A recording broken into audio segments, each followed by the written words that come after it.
So the session topics that we're going to cover today is building a cryptocurrency portfolio, diversifying your cryptocurrency portfolio, tokenomics, reputation, team, marketing, company website and white paper, company development, development team, tokenomics of the coin, resources for tokenomics. And I may not probably neglected to mention, I would encourage all of you guys, if you haven't already, to make sure you join the Discord. And our Discord and stuff, what my intent is to utilize that as a repository for dropping a lot of information, tools, and resources and stuff for you guys to utilize as you make your journey in the crypto ecosystem. And when the course workshop is over next week, for us also to be able to stay in touch with each other, and anytime you have questions about anything, we just can communicate on Discord. Currently, the most active channel has been the general channel, which has been the most activity and stuff. But I encourage the few guys who are here now to make sure that you introduce yourself in the introduction, and any questions and stuff that you may have, put it in the general channel. And then as the community grows and stuff, we'll just build out more channels. But there's also a tools and resources channel as well that I've been posting additional things in there that we've been going over the past, I guess, 2 weeks and stuff. So any kind of resources that we've discussed in class, I've been dropping them in the Discord. Building a cryptocurrency portfolio. Probably the number one thing is portfolio asset allocation. What is your investment objective? That's probably the big number one thing is, okay, how much money is it that I want to make? And what is my goal that I'm trying to achieve? And remember, when we talked about the trading plan in the past few sessions and stuff, that's one of the questions and stuff that we asked ourselves. And now we get to see how the trading plan is now connected to building the cryptocurrency portfolio. So these are some questions and stuff that you want to ask yourself as you build your portfolio. What is the degree of risk you want to bear?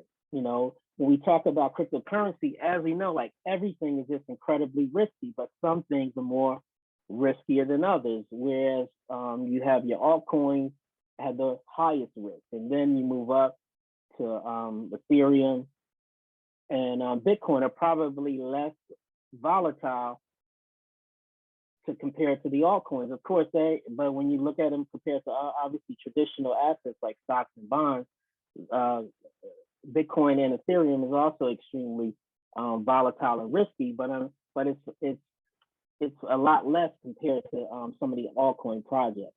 How much time and energy can you spend on the investment? Again, when you are making investments in any kind of project, you're going to have to monitor and watch it.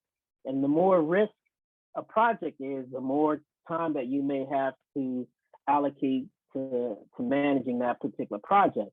For example, if you invest in stable coins, well, you don't have to worry about any volatility. You take your USD dollars, you swap them for USDC, Tether, or DAI, and you don't have to worry about the fluctuation or the volatility in the price. You take that DAI and then you just deposit it into a crypto bank, and then you collect 6-7%. But you don't have to worry about like the price going up or down. You just have your money locked in a crypto bank and it's earning interest. How much money do you need to achieve your goals? Well, that's just another thing. It's like, okay, you want to set goals and stuff that you can actually achieve and stuff, something realistic. So you can kind of reverse engineer. Okay, this is the dollar amount that I want to get to, but this is what I'm working with. Okay, so now you have to reverse engineer, like what kind of returns and stuff that you're going to need in order to get to that particular goal. And speaking of funding and stuff, it's also, in addition to starting out with just an initial deposit, you also want to have a situation where you can basically potentially fund on a regular basis, whether it's a weekly basis or a monthly basis, just whatever your cash flow and stuff is. You want to try to have some source of funding and stuff, because the best way to invest is dollar cost averaging. So if you have some source of funds coming in and stuff, it's great. It could be a small amount, anything from $25 to $100 or whatever it is you're working with. But if you have a a source of funds and stuff is great. But answering these questions will help you determine your short-term or your long-term investment strategy. Building a cryptocurrency, building a portfolio for short-term gains is different than a portfolio with long-term gains. You have this, it's called strategic asset allocation. It's best suited for long-term investing. So for example, if you want to, again, invest in a particular project or asset for say 1 year, 2 years, 5 years out, but then that's called strategic asset allocation. You know, you figure out, okay, what is the proper mix that I want to have in this portfolio, and you just set it and forget it. You don't constantly, you know, every few weeks check on it and then, you know, buy this or sell that. You know, that's your long-term strategy.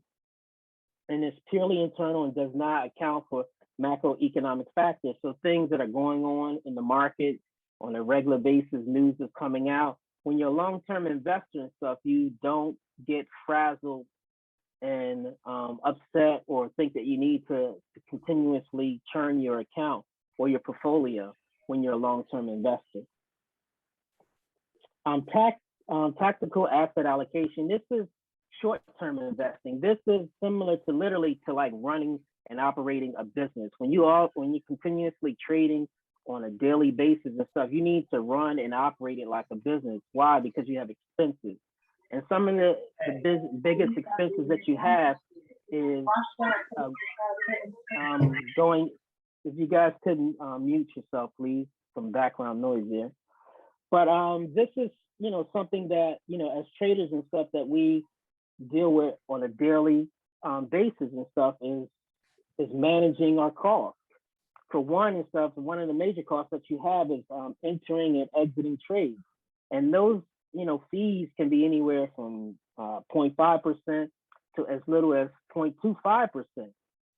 But the thing is that you have to realize that you're constantly paying that small marginal fees, but you're constantly going in and out of trades, in and out of trades, in and out of trades. So you want to make sure that you're trading on a platform that has low trading fees, and also that has the fees and stuff that works for you. For example, like Coinbase, you know, there's pros and cons to a lot of different trading apps. So for example, like Coinbase, even their Coinbase Pro, which I like and use for long-term trading, it's not good for day trading because the fees are too high. They charge 0.5% to enter a trade and they charge 0.5% to exit a trade. That's too much. I mean, if you're running, literally doing 10, 15, 20 trades a day, man, that shit adds up, man. It literally eats into your profit and stuff.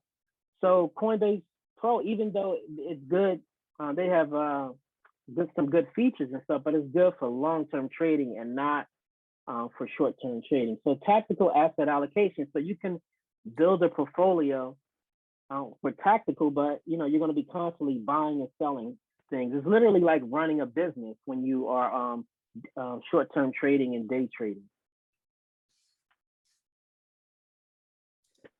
Diversify your cryptocurrency portfolio. You must buy asset classes with minimal correlation between each other. And this is the funny thing about this is this is stuff that when I was a student at Morehouse, believe it or not, that these are the concepts and stuff that you learn, you know, when you study finance. At least I did when I did at Morehouse. And one of the cool things about a lot of things that I actually learned in school was real. Like when you go to the real world, when I was working on the trading floor for Morgan Stanley when I initially came out of college and stuff. So this is sort of just like a flashback of just like concepts and stuff that, you know, when you study business in college, particularly finance, are things that they go over with is correlation. When you're building a portfolio, the ideal situation is to look for things that are close as possible to zero correlation, meaning that they have absolutely nothing to do with each other. Whether one goes up doesn't affect what happens to the other. Sometimes people believe in investing in having a portfolio that has negative correlation, meaning that if one asset goes up, another asset in that portfolio will go down to help just sort of kind of balance or mitigate some risk. But the ideal scenario is that you want your beta coefficient to be as close as possible to zero. That's the sort of like the goal or the holy grail that you seek when you look to diversify your portfolio and stuff is to try to get close as possible. And the thing is that cryptocurrency is a new asset class. And because it's new and stuff, everything is sort of connected to each other. So as Bitcoin moves, Ethereum moves, and the altcoin moves, and they all move in the same direction. And unfortunately, the altcoins, they move more than Bitcoin. So if Bitcoin, say, falls by 50%, and altcoins, you best believe they're going to drop by 60, 70, 80, some even 90%. Now, but those are good times. Like if you are really good value investing and stuff, and that was something that we discussed in some of the past projects, those are the perfect times to be buying when there's blood in the streets, when there's all this red on the screen. When you see a project that's now 60, 70% down, like that's like getting things from discount. What I tried to explain in one of the previous sessions is that just imagine if you went into your favorite store, whether it was the Nike store, Gucci, Louis, or Adidas, and your favorite sneaks or your favorite jumpsuit was on sale for 60 or 70%. Who would be upset at that? In fact, you might just buy two because you was only expecting to buy one, but the money that you saved, and you're like, well, let me get two. So, but that's just a mindset in psychology when you get into investing that you have to think about is constantly being a contrarian. When everybody else is selling, you want to be buying, and vice versa. So you want to determine the asset, the blue chip assets, which are like Bitcoin and Ethereum, and then you have your layer ones, which is like Solana, Cardano, Algorand, Avalanche. Those are your layer ones, and then you have DeFi, like SushiSwap, Uniswap, and then you have some gaming like Gala and Yield Guild. So those are just some examples of just other kinds of coins and stuff that you want to utilize to diversify your portfolio. You want to determine which altcoins based on their market cap. For starters, since you guys would be new investors, I would heavily, again, this is not financial advice, but for educational purposes and stuff, to focus on just the top 100 assets in the cryptocurrency ecosystem and look at the ones in the top 20. And well, first of all, I would probably look to build your portfolio around Bitcoin, Ethereum, anywhere from, I would say, 60 to 80% of your portfolio should be one or the other or a mix of Bitcoin and Ethereum. And then that other 20%, you would put 10% into, say, like DeFi and some stable coins and utilize, those assets and stuff to generate some cash. And then that other 10%, I would sprinkle that into some of those altcoin projects, but only put 1% in any one project. No more than that, only 1%. So if you got 10%, maybe investing in 10 different projects of low cap. But those are the ones that, that are like, I call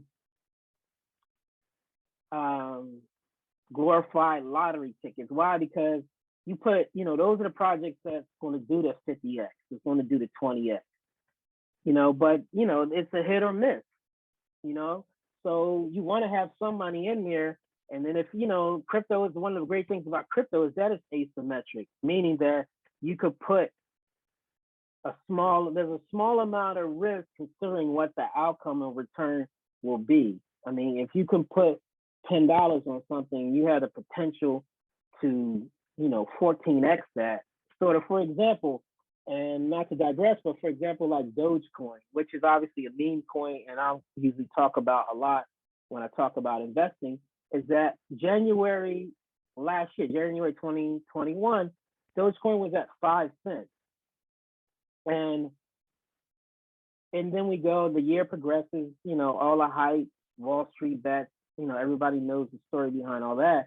And then you have Elon Musk in May of last year is announced that he's going to be on Saturday Night Live. So we saw that coin go from 5 cents all the way to 74 cents.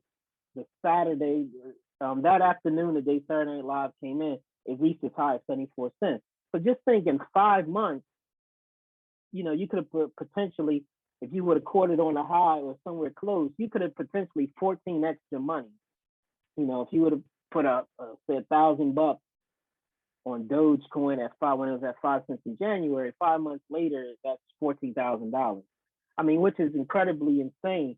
But again, I'm not a proponent of meme coins and stuff, but that was just an example that came to my head, just of the potential for just asymmetric returns.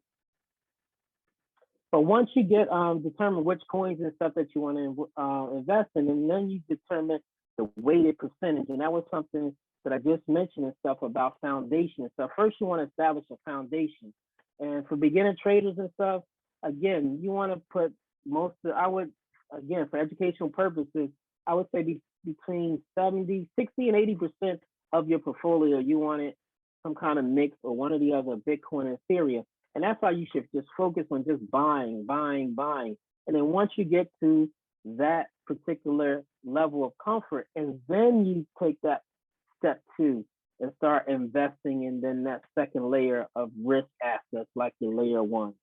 And then after you now allocated, a portion, that 10% to your layer 1s, and then you move on to investing in your DeFi projects and your more risky things if you want to decide to invest in the metaverse and gaming, etc.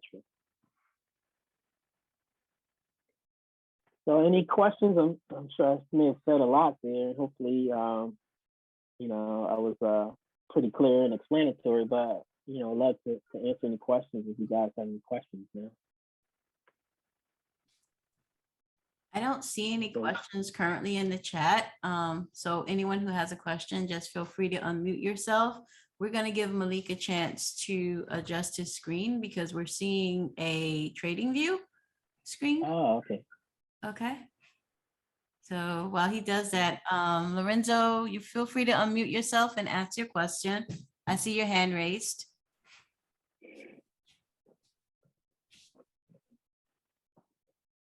Lorenzo?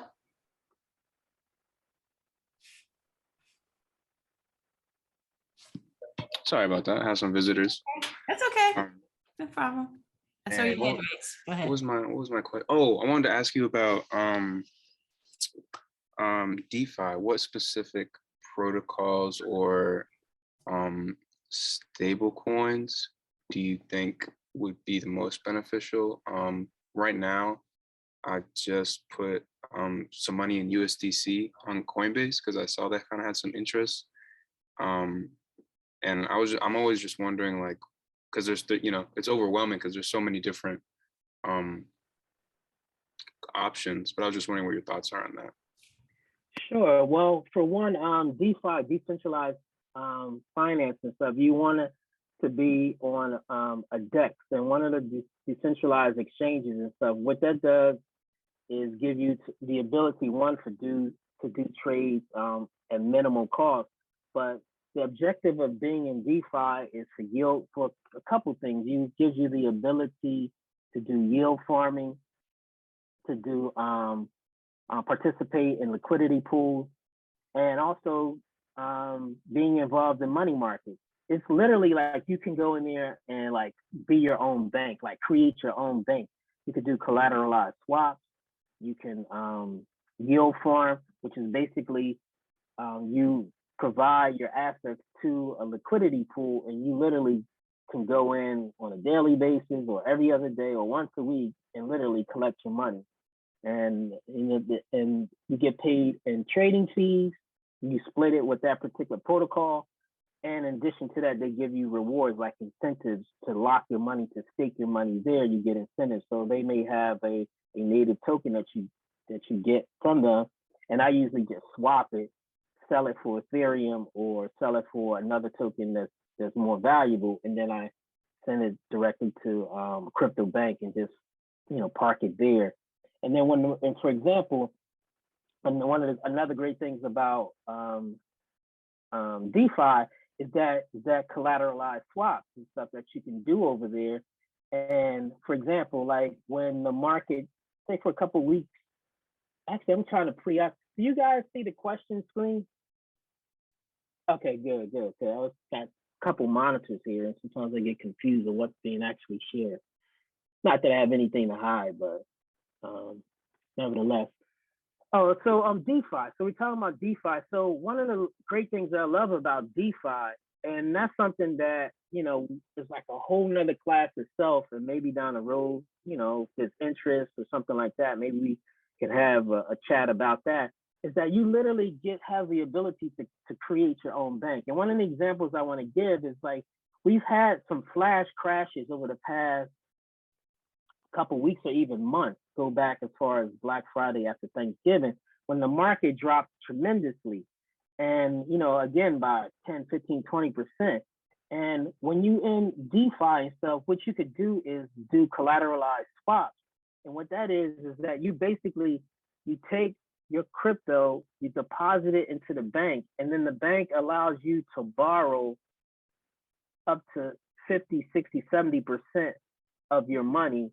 And then what I do, and then some people do that, they swap, get the money, and then they take it back to fiat and use it to pay bills or whatever.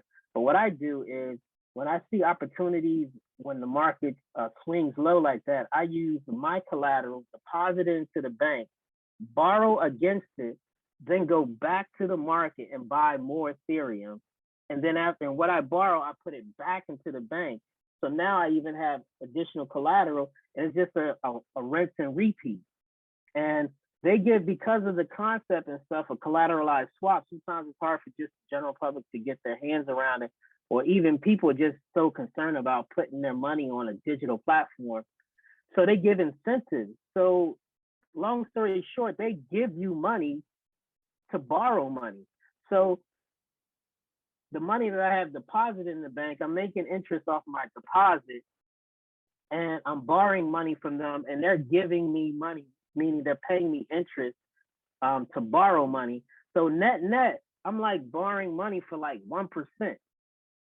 And you know, the most important thing is to let, you know, there's health factors and stuff. What you don't want to do is borrow too much, and then if the market turns against you, you know, your account can obviously be liquidated, and then they'll sell your assets, which that's obviously something you don't want. So you have to manage, you know, and balance what you're borrowing and what you're depositing. But that's basically like a trading strategy that I use, which is basically liquidity swaps, collateralized loans and stuff, of swapping it. I'm utilizing my assets to borrow stable coins, the USDC or DAI.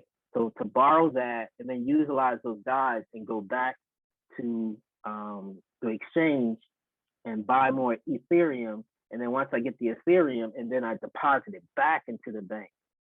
So therefore, I have more crypto on deposit. So if I want to do the whole thing, rinse and repeat, I can do that.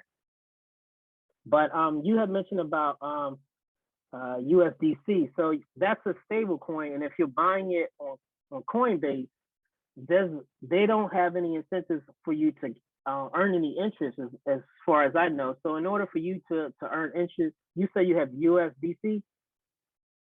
Okay, so that's a stable coin. So that's not going to move much of any in price up or down.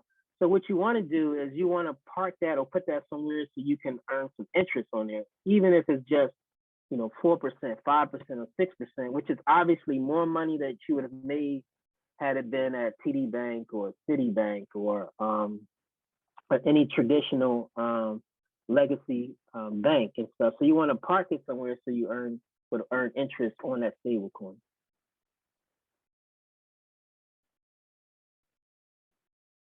Yeah, and hopefully, did I answer your question, Lorenzo? Absolutely, thank you. Yeah. Was there any other questions pertaining to the material we just went over? I don't see any hands raised, Malik, or any questions in the chat. Okay. So we're going to go over tokenomics. And does everyone see that screen, guys? Sheila? You're good. Okay, good. So tokenomics, this is going to be a long chat, and I'm going to try to run through it as fast as I can. And if we need to stop, we'll stop. But, you know, it's a lot. And I didn't want to minimize or eliminate or omit just this is just stuff that's real, that if you are investing in altcoins, because the reason why this is important, because a lot of people, they want to invest in crypto and they want to 10x their money. They want a 20x, they want a 50x, they want a 100x their money. But you got to put the work in, you know, and this is the work right here. Like if you really want to like get greasy, invest in altcoins, like this is the kind of stuff you got to do. Other than that, is like flushing your money down the toilet and like, you know, just buying a lottery ticket and you just want to see what happens. But other than that and stuff, like this is the kind of stuff that you have to do. So there are three main categories you should focus on when you're doing tokenomics. One is the fundamentals. Two is technology. So those two is what we're going to go over today. And the third thing is technical analysis. We're going to cover that in session 7.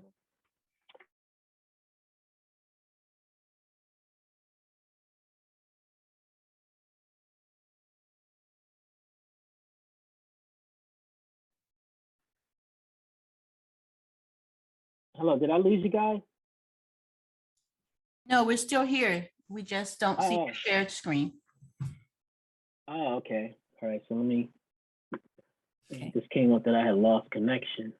Let's see. Oh, you're still with us. Okay, is the screen back, guys? Yes, it is. Okay, so your fundamental analysis is taking a deep dive into all the internal aspects of a crypto project. So you're looking at the reputation of the people involved in it, the whole team, marketing, website, the white paper, and the development of the particular company.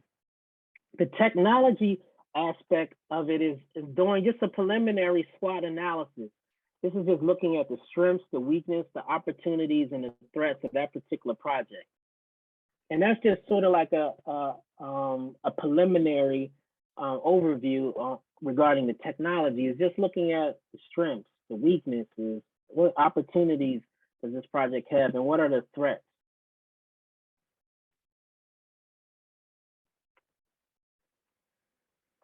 Reputation. You want to look at reputable investors and credibility to a project. So you want to look at, what are the VCs and stuff that are in early on that particular project. You know, if there's, some very well-known venture capitalists involved in it early and stuff, it gives some legitimacy to the project. Also, you want to look at if there's any litigations against team members, any scandals or rug pulls. And this is something that's real in crypto and stuff, because it's the Wild Wild West and unregulated. You hear it all the time about whether it's a project that got hacked, or you have rug pulls, you have soft rug pulls or hard rug pulls. It happens just too many times and stuff in the space of people just getting robbed. And another thing is that you want to look how public is the team. The people who are involved in the project, like how public are they? And one of the great things is with technology and your computer and stuff, you could just Google and look up anything and everybody that you want, just to kind of get a feel for who's involved and what their background, their pedigree is, what their education is, what kind of companies they worked for in the past. Another thing you want to look at is that, how transparent are they? Do they have a Ask Me Anything session, which is something that's very common in the crypto space, because they know that the importance of being transparent. So you want to know, whether it could be weekly, bi-weekly, monthly, or even just seasonal, every couple months or every time something new comes out.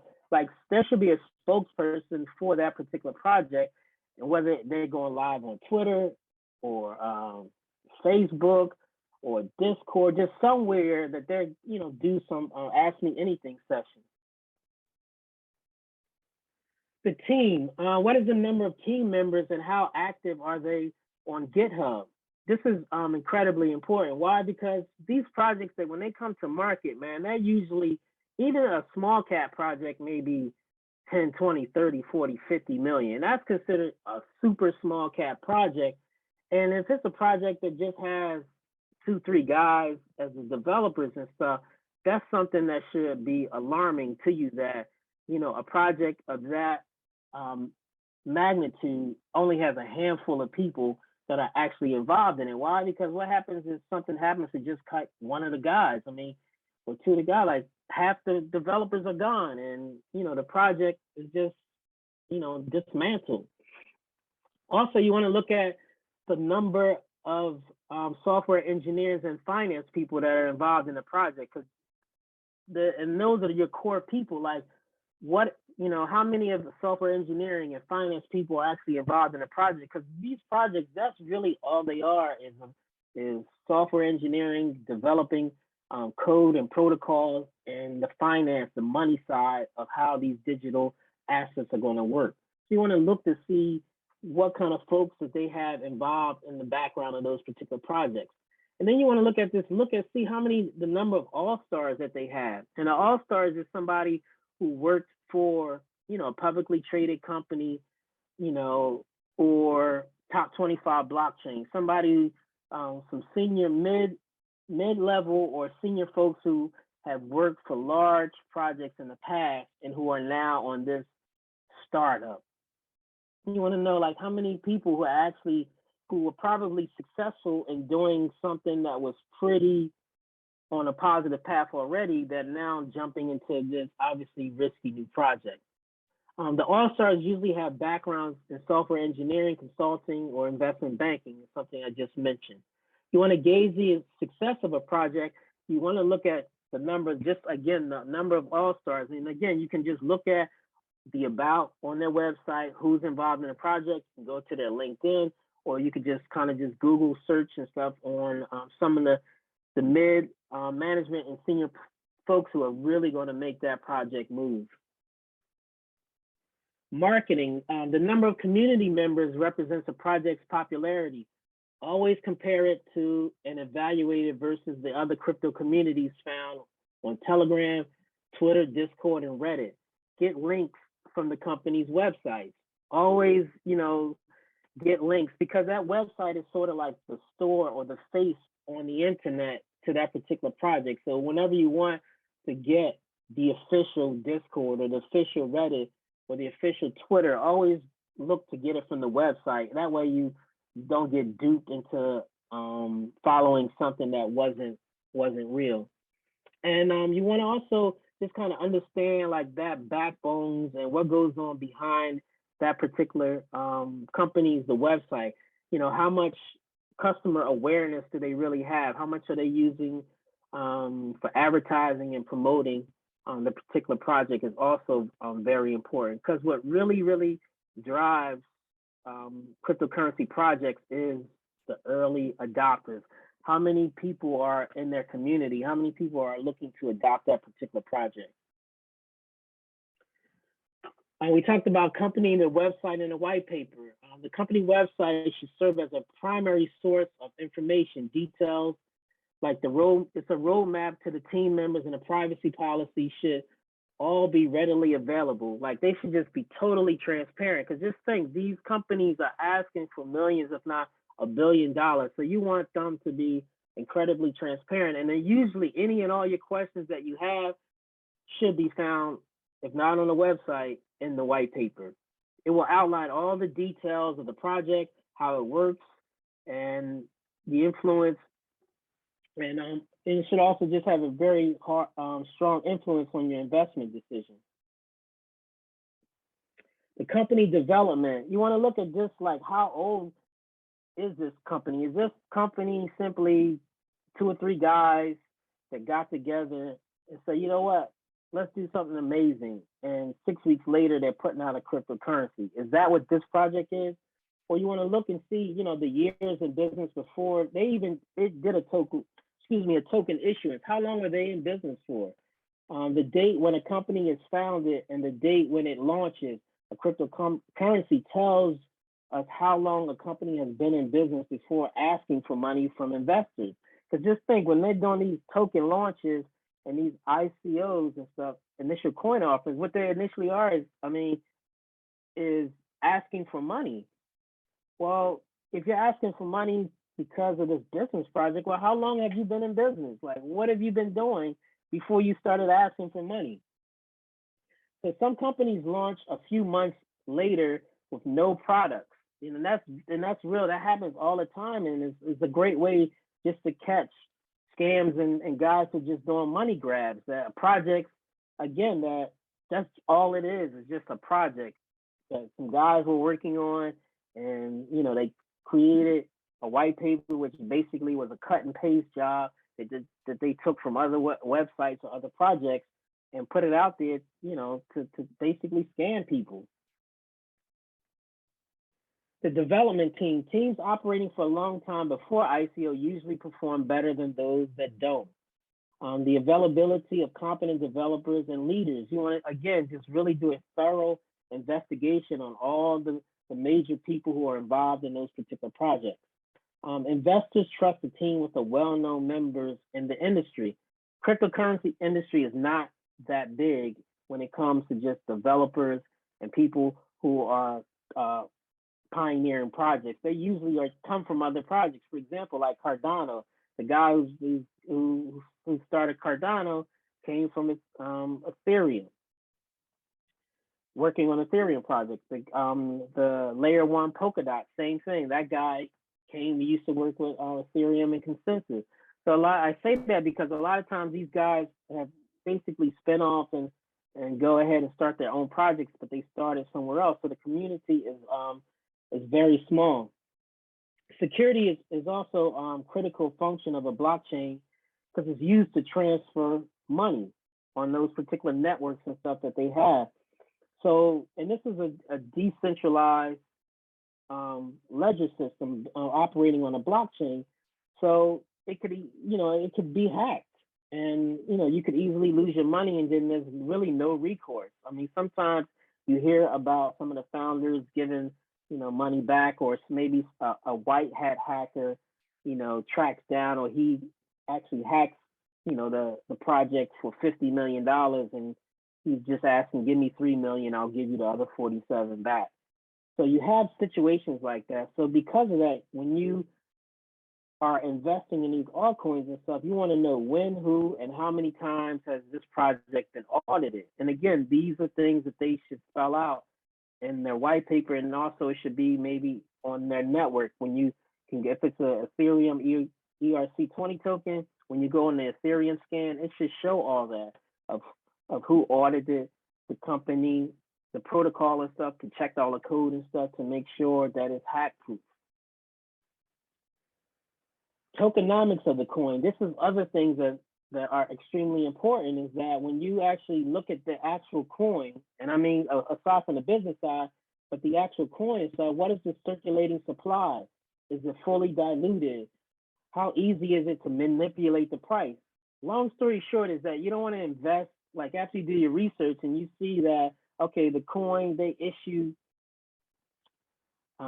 sake of round numbers, let's say they issued 1 million coins, and out of those 1 million coins, 800,000 is owned by the founders, 2 of the VC companies that were initial investors, and they have, 30 million of the coins are by all the employees who are in it.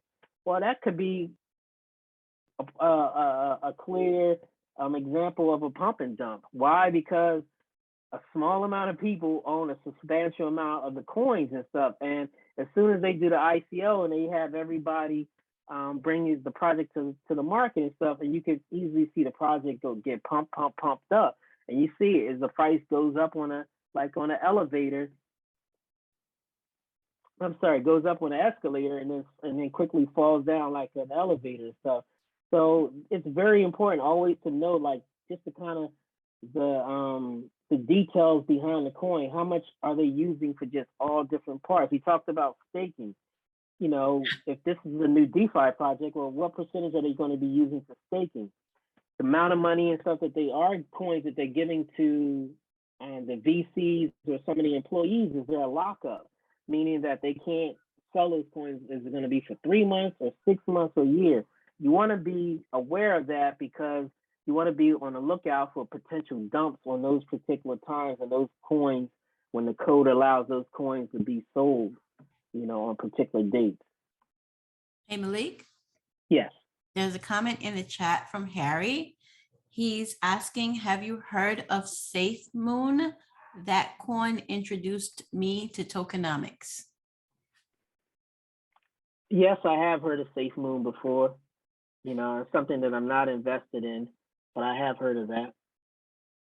But that is a project and stuff that sort of you definitely will want to be doing all your due diligence before you invest in a project like Safe Moon.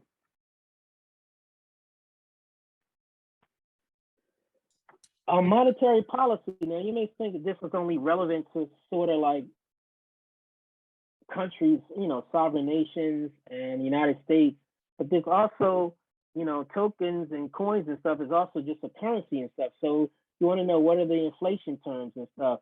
You know, for example, some coins may increase the supply by 2% on an annual basis. So if they're increasing the supply, that's going to cause the price of that particular coin to go down. Or you may have situations like Bitcoin where they have a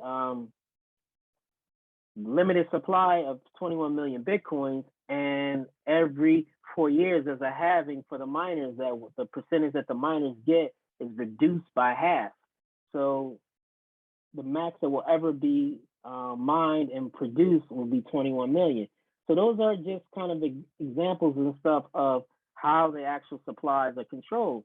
For example, like a Dogecoin, like the guys who are in charge of that project, they could just mint and mint and mint and mint and mint and create as many as they want at any particular time.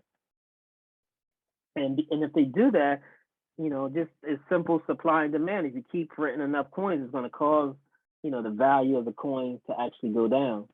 And then you have deflation terms.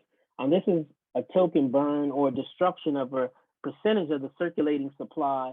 When this happens, you'll see the demand for the token fall. Excuse me, it will rise. Why? Because a percentage of the supply is coming down, so the supply is shrinking. So that will increase the value and stuff of the actual token. And again, a lot of this stuff is spelled out, should be spelled out in the company's white paper.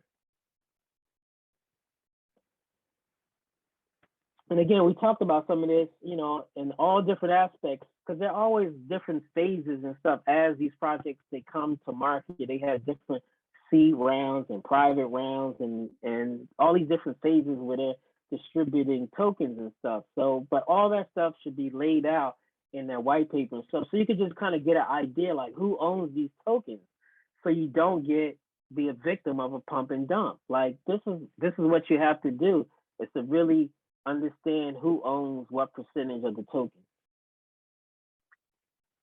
And again, the same thing, you know, for private sales and stuff, you know, what percentage of it was pre-mined, and how many are the founders keeping, and the validators who are going to be running the network, how much do they get?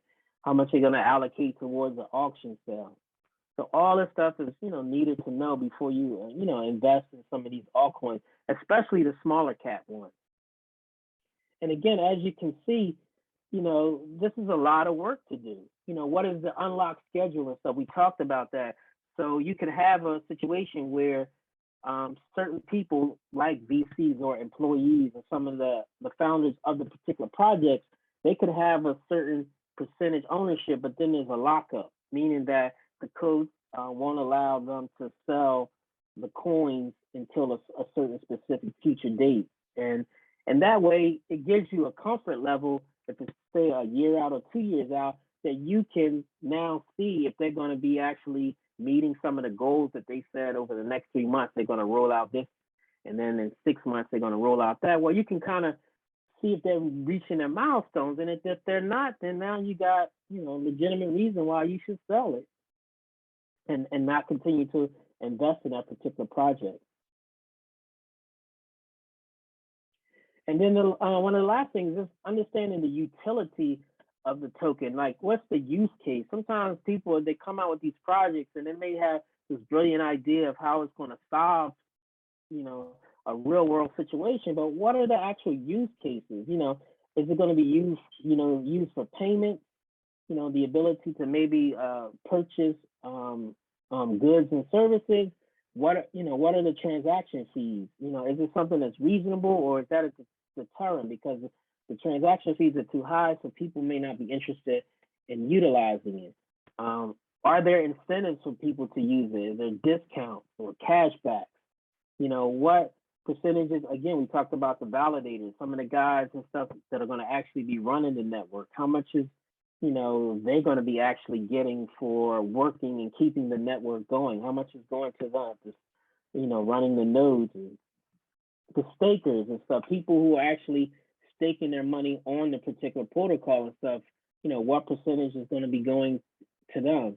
And the governance, this is always an important thing, but it doesn't really give much validity to the value of the token. But what it does is gives you an understanding of how the project could potentially run and stuff. And governance is basically the community and stuff running and operating the protocol by holding the token. As more tokens that you hold of that particular protocol will give you voting rights and gives you the ability to maybe bring a proposition to the protocol, and then people vote on it to see if it's something that, you know, should later be considered by the community. So, but the number of voting rights and stuff you have is usually based on, you know, how many your percentage of your tokens and stuff that you own in that particular protocol. And we talked about the token burn and stuff. That's another important thing and stuff, because that can, you know, when a protocol coin and stuff has a token burn and stuff, well, you know that they are conscious and stuff of managing the supply. And if they're burning and stuff, remember, as the supply goes down, the value of that particular token has the potential to increase just on the strength of that they're managing the circulating supply. So the conclusion, not all projects will score high in all these categories and stuff, because no project will be perfect. But tokenomics, and it does not even guarantee success. But it's so important to go to be vigilant about the process and stuff, because you're investing your money in some of these altcoins and stuff. And the last thing you want to do is invest in a project and stuff that just immediately blows up. But some projects, they may have bad tokenomics, but a resilient and a strong community. And one example of that is Cardano. Like, they are just now like trying to put out projects, but for the past couple of years and stuff, they hadn't put out absolutely anything at all. But they have such a very strong and resilient community on all, whether it's on Twitter, on Reddit. I mean, they just have this legion of army that's just, you know, 10 toes in on Cardano and stuff. And but the protocol just hasn't really produced much of anything. Excuse me. And just recently, they had first DeFi project was SundaeSwap that came out, you know, maybe about a couple weeks ago, that basically crashed because of just so many users. But that is pretty common with new projects and stuff. When they first launch and stuff, they just get overwhelming and stuff because of the scaling and stuff. And you have to realize that these projects, when they come to market, they're global. You got just like millions and tens and 20, 30, 40, 50 million people just like around the world that are just like utilizing this particular protocol. And sometimes it's just, you know, the coding and the developing of it, they just crash, but they manage, you know, to fix them and work them out. But it's very common, you know, when new projects are launched, that they crash. But these are some resources and stuff, you know, so if you're interested in investing in altcoins and you really trying to look for them projects that you're going to do that 20x or that 50x or that 100x, these are some sites and stuff that I would highly recommend and stuff that you utilize and stuff to do your research and stuff for looking up altcoins. And ICO drops, that stands out to me. I wanted to mention it to you guys.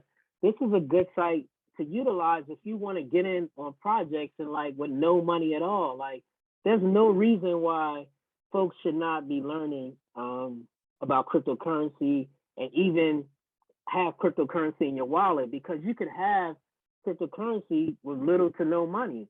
And some of these projects and stuff, they do drops. And what is it? They do airdrop.